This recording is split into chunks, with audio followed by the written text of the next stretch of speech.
Hello friends, welcome to কুকটেলস। আজকে আমি দারুণ একটা পমফ্রেট মাছ ভাজার রেসিপি শেয়ার করে নিচ্ছি।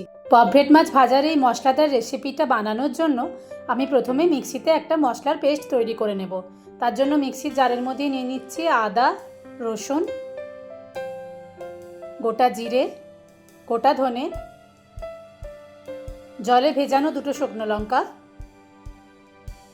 সামান্য হলুদ গুঁড়ো, কাশ্মীরি লঙ্কা গুঁড়ো, স্বাদ মতো নুন, অল্প একটু তেল আর সামান্য জল। ভালোভাবে একটা স্মুথ পেস্ট তৈরি করে নেব। পেস্টটা বানানো হয়ে গেলে এর মধ্যে 1 চামচ ভিনিগার দিয়ে মিশিয়ে নিচ্ছি। ভিনিগারের পরিবর্তে আপনারা লেবুর রসও ব্যবহার করতে পারেন। এরপরে পমফ্রেট মাছগুলো নিয়ে মাছের দুদিকেই ছুরির সাহায্যে দুটো করে কাট করে দেব। এতে মাছের গায়ে যখন মশলাটা মাখানো হবে তখন মশলাটা মাছের মধ্যে ভালোভাবে ঢুকে যাবে। এতে ফ্রাইয়ের টেস্টটা আরও বেশি ভালো হবে। এরপরে বানিয়ে রাখা মশলার মিশ্রণটা মাছের দুই পিঠে ভালোভাবে মাখিয়ে নিয়ে মাছগুলোকে মিনিট 15-20 ম্যারিনেট হতে দেব।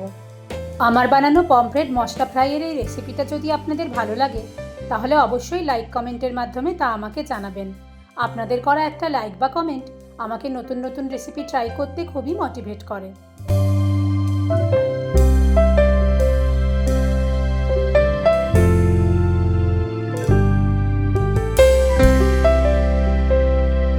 পনেরো 20 মিনিট পরে কড়াইতে সাদা তেল গরম করে নিয়ে মশলা মাখানো মাছগুলো আমি এপিট ওপিট করে ভালোভাবে ভেজে নেব। আমি একটা করে মাছ ভাজছি।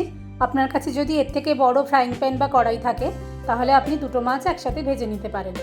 মাছগুলো ভাজা হয়ে গেলে ওপর থেকে কয়েকটা কারি পাতা আর কাঁচা লঙ্কা চেরা দিয়ে দিলাম। এতে মাছ ভাজার ফ্লেভারটা খুব ভালো আসবে। একটা মাছ ভাজা হয়ে গেলে আমি আর একটা মাছ ভেজে নিচ্ছি। মশলা পমফ্রেট ফ্রাইয়ের এই রেসিপিটা আপনারা ডাল ভাতের সাথে খেতে পারেন বা স্টার্টার হিসেবে শুধু শুধুও খেতে পারেন, খুবই ভালো লাগবে। রেসিপিটা ভালো লাগলে চ্যানেলটা সাবস্ক্রাইব করে দেবেন। খুব শিগগির আসছি নতুন রেসিপি নিয়ে। টাটা।